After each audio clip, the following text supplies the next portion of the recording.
बड़ों को प्रणाम, छोटों को प्यार एंड साथ वालों को नमस्ते। सो गाइस, जैसा कि मैंने आपको बताया था 2 जून को जो हमारी घटना हुई थी ट्रेन कोलिजन की, तो उस पर हम लोग अब आगे कंटिन्यू करेंगे। क्या अपडेट्स आए हैं, प्राइमा फेसी में क्या पता चला है, क्या रीज़न थे इस इंसिडेंट के होने के। तो चलिए मैं स्लाइड्स की मदद से आप लोगों को समझाने की कोशिश करता हूँ कि एक्चुअल में हुआ क्या था और क्या निकल के आया है। अभी जो भी प्रेस कॉन्फ्रेंस हुई है रिसेंट में रेलवे की तरफ से, उसमें क्या उन्होंने बोला है, तो चलिए एक एक करके समझते हैं। देखिए, जैसा आप लोग को पता है ट्रेन जो थी इसमें कौन कौन सी इन्वॉल्व थी, तो हमारी एक कोरामंडल एक्सप्रेस थी, एक बेंगलुरु हावड़ा सुपरफास्ट एक्सप्रेस थी और एक मालगाड़ी थी।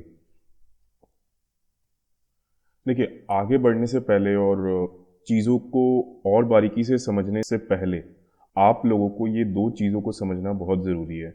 वो क्या है कि मेन लाइन और लूप लाइन, ये दोनों होती क्या हैं। तो देखिए, क्या होता है, जैसे आप लोगों ने रोड्स पे देखा होगा या हाईवे में देखा होगा, तो एक सर्विस रोड निकलती है जहाँ पे आप अगर ट्रैफिक जाम रहता है तो वहाँ से अपने आप इजीली निकल सकते हैं। तो इसी तरह से क्या होता है, जब कोई ट्रेन को रोकना होता है या जब किसी कारण से हमें किसी ट्रेन को पास करना होता है, जैसे मान लीजिए राजधानी ट्रेन है, राजधानी को हमें पास करना है क्योंकि वो सुपर फास्ट एक्सप्रेस है और कोई पैसेंजर है उसके रास्ते में आ रही है, तो हम क्या करते हैं, उसको लूप लाइन में भेज देते हैं। ठीक है। तो उसी तरह से क्या होता है कि हमारे इस वाले केस में अगर आप देखेंगे, जो भांगा बाजार स्टेशन पे जो ये घटना हुई है, यहाँ पे 2 लूप लाइन है। आप देख सकते हैं, इसको हम लोग बोल रहे हैं अप लूप लाइन और इसको हम लोग बोल रहे हैं डाउन लूप लाइन। तो लूप लाइन मतलब क्या हुआ, अगर मैं आपको दोबारा समझाऊं, तो बेसिकली किसी ट्रेन को पास करने के लिए किसी पैसेंजर ट्रेन या एक्सप्रेस ट्रेन को या मालगाड़ी को साइड वाले ट्रैक पे ले जाना, सो दैट मेन ट्रैक है वो हमारा खाली हो जाए, तो उस साइड वाले ट्रैक को हम लोग लूप लाइन कहते हैं। तो जैसा आप लोग देख सकते हैं, ये जो इमेज है, उस इंसिडेंट की जो इमेज मैं आपको दिखा रहा हूँ, तो यहाँ पे आप देख सकते हैं 4 ट्रैक हैं। 2 हमारी लूप लाइन है एंड 2 हमारी मेन लाइन है। मेन लाइन मतलब जहाँ से ट्रेन पूरी स्पीड से आराम से निकल जाती है, और लूप लाइन मतलब जहाँ पे हम लोग ट्रेन को साइड में लगाते हैं। अगर हम स्टेशन की बात करें तो वहाँ पे सिचुएशन कैसी थी, ये देखते हैं। ये तो ये देखिए, हमारा ये वाला जो ट्रैक है, ये जो हमारा लूप लाइन था, यहाँ पे हमारी एक मालगाड़ी खड़ी थी। ये वाला जो ट्रैक था, यहाँ पे भी हमारी ये वाला ट्रैक देख रहे हैं आप लोग, यहाँ पे भी मालगाड़ी खड़ी थी। और इस मालगाड़ी में आयरन ओर भरा हुआ था, जो कि बहुत हार्ड एंड बहुत मजबूत चीज़ होती है। आयरन जो ओर होता है हमारा, तो ये बहुत मजबूत चीज़ होती है। ठीक है। तो ये पूरा हमारा इस तरह का सिनेरियो था। इस वाले अपलाइन में जो हमारा था, कोरामंडल एक्सप्रेस आ रही थी, इस वाले अपलाइन में कोरामंडल एक्सप्रेस आ रही थी, और ये वाला जो डाउन लाइन था हमारा, यहाँ से हमारी आ रही थी यशवंतपुर एक्सप्रेस। अभी क्या अपडेट है, अभी जो रिसेंटली अपडेट आया है उसमें क्या हुआ है, क्या बताया है। तो हमारी जो ये जया वर्मा सिन्हा जी हैं, जो कि member of operation and business development है इंडियन रेलवे की, उन्होंने प्रेस कॉन्फ्रेंस किया और उन्होंने बताया है कि इसमें ड्राइवर की कोई गलती नहीं है। जो ट्रेन थी अपनी नॉर्मल गति से, जो भी डिफाइंड उसको स्पीड है उससे चल रही थी। एंड सिग्नलिंग सिग्नलिंग यहाँ पे एक बहुत ही ज़्यादा मेजर कारण बताया जा रहा है प्राइमा फेसी में। ठीक है। तो देखिए, अब सिग्नल की बात आई है, तो रेलवे सिग्नल में होता क्या है उसके बारे में हम लोग थोड़ा सा जान लेते हैं। तो जैसा आप लोग को पता है कि एक रेलवे सिग्नल में 3 सिग्नल होते हैं, ग्रीन येलो रेड, जैसा हमारा ट्रैफिक सिग्नल में होता है एज इट इज़। ठीक है। बट यहाँ पे जो इन सिग्नल के मायने हैं थोड़े से डिफरेंट होते हैं, तो आइए उनको हम एक एक करके समझते हैं ईजी लैंग्वेज में, और आपको मैं एक एक करके वो समझाने की कोशिश करता हूँ। तो देखिए, रेड सिग्नल का मतलब क्या है। नॉर्मल सी बात है, रेड सिग्नल हमारा ट्रैफिक सिग्नल में भी अगर रेड होता है तो हमें यही बोला जाता है कि हमें गाड़ी को रोक लेना है। ठीक है। तो सेम अप्लाइज टू ट्रेन, कि गाड़ी को उन्हें रोकना है। ठीक है।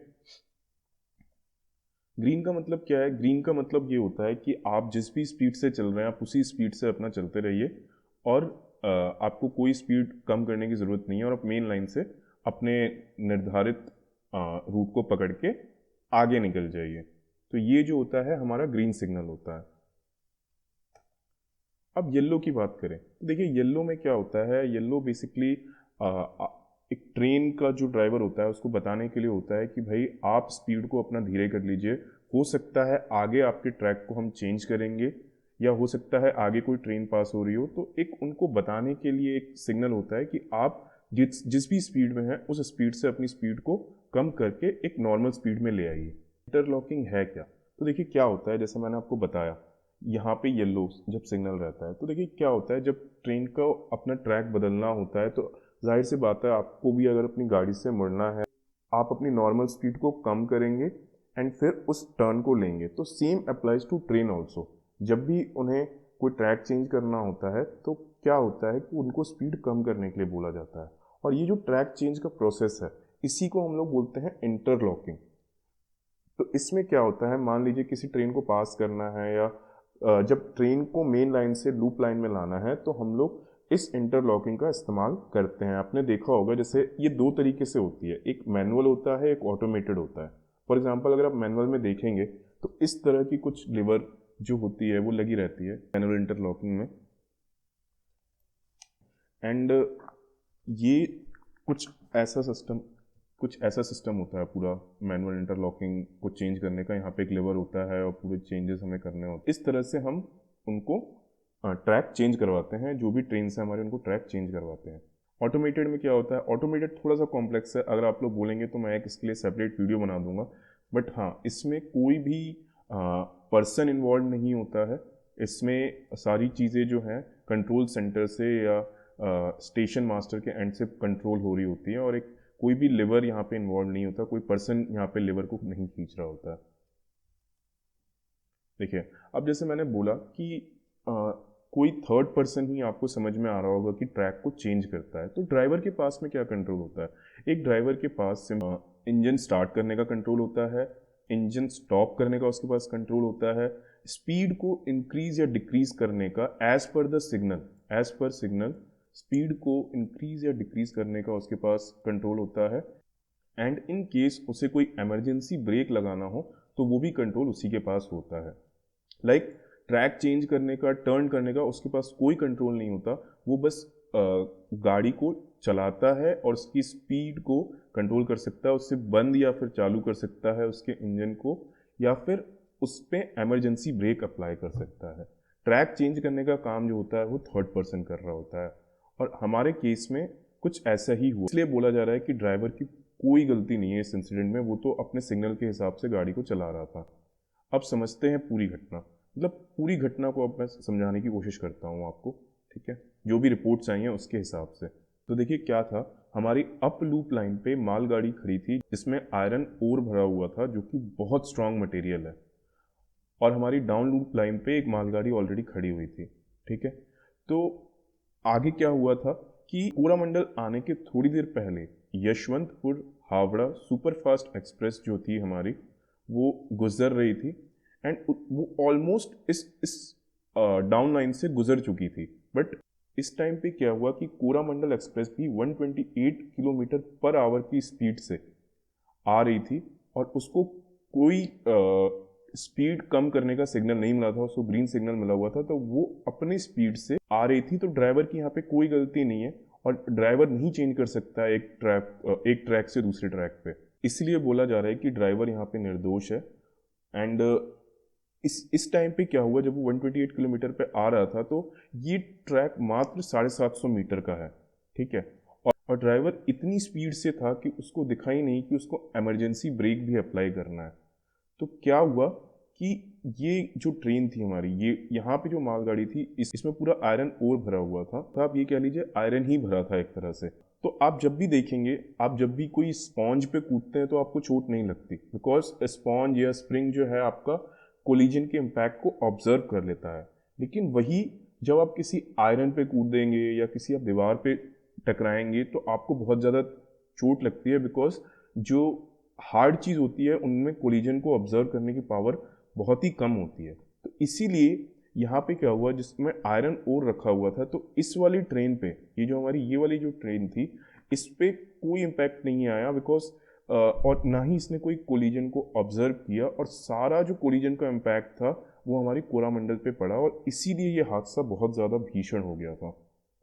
अब क्या हुआ कि ये वाली जो ट्रेन थी यशवंतपुर हावड़ा एक्सप्रेस जो हमारी ट्रेन थी, ये ऑलमोस्ट गुजर चुकी थी, बट ये इतना टक्कर भीषण था कि इसके जो डब्बे थे वो इस वाले ट्रैक पे आ गए, और इसके जो लास्ट के 2 डब्बे थे, ईस्ट वाली ट्रेन के लास्ट के जो 2 डब्बे थे वो इन डब्बों से टकरा गए और डीरेल हुए। लेकिन इसमें उतना कोई ज़्यादा ट्रेजेडी देखने को नहीं मिली। हालांकि कैजुअलिटी है बट इतनी ज़्यादा कैजुअलिटी इसमें नहीं मिली जितना इस ट्रेन में मिली है। ये फर्स्ट क्रैश था और यही सबसे ज़्यादा मेन रीज़न था। तो आई थिंक आप लोगों को समझ में आया होगा कि हुआ क्या था एग्जैक्टली। अभी देखिए, इस तरह से जब वो टकराई तो इस तरह से पूरी ट्रेन बिखर गई और इस तरह का कुछ नज़ारा था। तो अगर मैं आपको सिंपल भाषा में बोलूं तो ड्राइवर की यहाँ पे कोई गलती नहीं है। यहाँ पे जो गलती हुई है वो ट्रैक को चेंज करने में हुई है।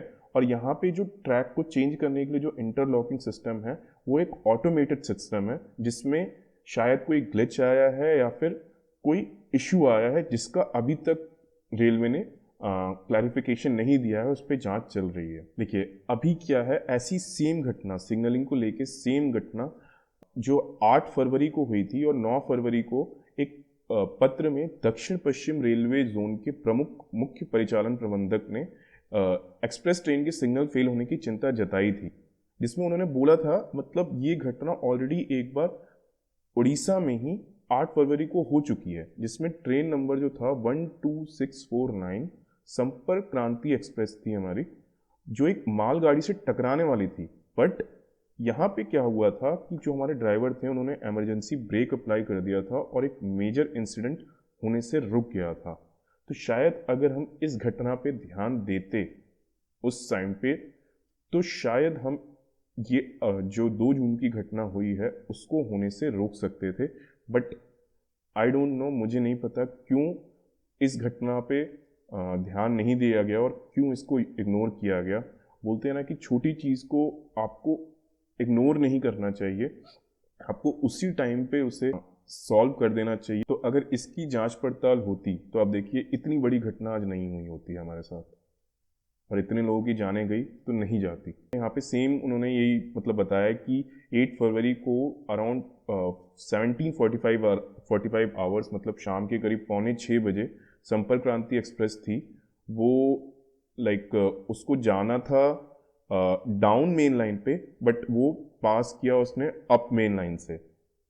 तो आप सोचिए अगर ये भी ड्राइवर के कंट्रोल में थी ट्रेन इसीलिए वो स्पीड ब्रेकिंग हो गई, अदरवाइज आप सोचिए कितना बड़ा इम्पैक्ट हो सकता था उस टाइम पे भी और बहुत एक मेजर एक्सीडेंट हो सकता था। बट किसी ने भी इनकी बात को नहीं सुना, ये जो ऑफिसर लेवल के अधिकारी हैं जिसकी वजह से ये घटना हुई। अब देखिए, अब एक मिनिस्ट्री ऑफ रेलवे की तरफ से कहा जा रहा है कि यहाँ पे सैबोटाज का भी पॉइंट हो सकता है, सैबोटाज का भी एक एंगल हो सकता है। सैबोटाज मतलब गड़बड़ करना। सपोज इट मान लीजिए किसी ने इलेक्ट्रॉनिक सिस्टम से छेड़छाड़ कर दी हो या वहाँ पे कोई खुदाई कर दी हो या इंटरनली रेलवे डिपार्टमेंट में ही कुछ ऐसी मतलब किसी ने इग्नोरेंस किया हो जिसकी वजह से ये उतनी बड़ी मेजर इंसिडेंट हो गया। तो अभी क्या है, हमारे जो रेलवे मिनिस्टर हैं उन्होंने ये बोला है कि इस पूरे इंसिडेंट को, क्योंकि यहाँ पे एक सैबोटाज का भी पॉइंट आ रहा है, एक सैबोटाज का एंगल आ रहा है, वो चाहते हैं कि ये पूरे इंसिडेंट का जो जांच है, जो इस पूरे इंसिडेंट की इंक्वायरी है वो सीबीआई भी करे आफ्टर इंटरनल इंक्वायरी पूरी हो जाए रेलवे के एंड से, सो दैट हमें एक्चुअली पता लगे कि प्रॉब्लम कहाँ पे थी। तो उन्होंने आई थिंक रिकमेंडेशन भेज दिया है। अब सीबीआई में भी आफ्टर सेंट्रल गवर्नमेंट अप्रूवल इस जांच को टेक ओवर करेगी। ठीक है, अभी देखिए क्या है कि जो प्रेस कॉन्फ्रेंस हुई उसमें बताया गया कि जो मुआवजे वाली बात है, 2 कैटेगरी की चोट लगती है और तीसरे में तो आदमी चला ही जाता है। तो अभी जो मुआवजे की बात है इसमें 3 कैटेगरीज आती हैं, 2 जिसमें आदमी या तो माइनर इंजरी होती है या सेकंड मेजर इंजरी होती है, थर्ड तो फिर आदमी चला ही जाता है। तो उसमें उसी के हिसाब से यहाँ पे जो कंपनसेशन देना है या जो मुआवजा देना है उसके बारे में बताया गया है। जिनको हल्की चोटें लगी हैं उनको 50,000 तक का गवर्नमेंट की तरफ से कंपनसेशन दिया गया है। जो गंभीर रूप से घायल है, मे बी जिनके हाथ चले गए या जिनके पैर चले गए, उनको अराउंड 2 लाख तक का मुआवजा दे रहा है। बट आई थिंक ये नहीं है जस्टिस, 2 लाख में क्या ही वो कर पाएंगे। किसी के अगर हाथ पांव चले गए तो वो आगे किस तरह से ही काम कर पाएगा। अब जो थर्ड है, जिनकी मौत हो गई, जिनके जो चले ही गए और जो इकलौते में भी परिवार को चलाने वाले सदस्य होंगे, किसी का बच्चा होगा, कुछ भी होगा, बहुत ही सैड न्यूज़ है, उनको उनकी फैमिली को अराउंड 10 लाख तक का मुआवजा सरकार देगी। इससे थोड़ी तो राहत मिले उनकी फैमिली को। देखिए अभी क्या है कि रेलवे ने एक सहायता नंबर भी चालू किया है 139। मुझे पता होगा आप लोग यही बोलेंगे 139 पे तो कोई कॉल लगता नहीं है, बट ऐसा नहीं है, ये अभी एक कॉल सेंटर नहीं है। यहाँ पे रेलवे की तरफ से एक टॉप लेवल के अधिकारी या ऑफिसर्स बैठाए गए हैं। तो वो लोग बेसिकली क्या कर रहे हैं कि कोई भी घायल का या मृत का परिवार का सदस्य उन्हें कॉल करता है तो ये अधिकारी आपको पूरी असिस्टेंस प्रोवाइड करेंगे कि आप उन तक कैसे पहुंच सकते हैं। अगर ज़रूरत पड़ी तो ये अधिकारी आप लोगों के लिए ट्रांसपोर्ट्स का भी अरेंजमेंट कराएंगे। तो रेलवे की तरफ से ये एश्योरिटी तो दी गई है कि फैमिली की तरफ से किसी को भी अगर इन घायलों के पास या मृतजनों के पास पहुंचना है तो रेलवे उनकी पूरी सहायता करेगा उनको उनके परिवार सदस्य से मिलाने की। अभी देखिए क्या हो रहा है कि इसको धार्मिक एंगल देने की भी कोशिश की जा रही है। कुछ लोग बोल रहे हैं यहाँ पे मस्जिद वगैरह है एंड ऑल, तो ये उड़ीसा पुलिस ने साफ बोल दिया है कि ऐसे कोई भी इसमें एंगल नहीं है। अगर कोई मतलब ऐसा काम करता है तो ये चीज़ें बहुत गलत है। यहाँ पे कम्युनल एंगल को नहीं लाना चाहिए। अगर कोई ऐसा कर रहा है तो उड़ीसा पुलिस एक बहुत स्ट्रांग एक्शन ले सकती है उसके खिलाफ में। तो यही गाइज अपडेट है जो मैं आप लोग को देना चाहता था। आगे कोई भी अपडेट आता है तो मैं आपको अपने वीडियो के माध्यम से बताऊंगा। आप प्लीज़ मेरे चैनल को सब्सक्राइब करिए। अगर आपको ये वीडियो अच्छी लगी हो तो आप प्लीज़ इसे लाइक करना, बिकॉज मैंने बहुत ही ज़्यादा रिसर्च करके ये पूरी वीडियो आपके लिए बनाई है। So thanks for watching. मिलते हैं आपसे नेक्स्ट वीडियो में।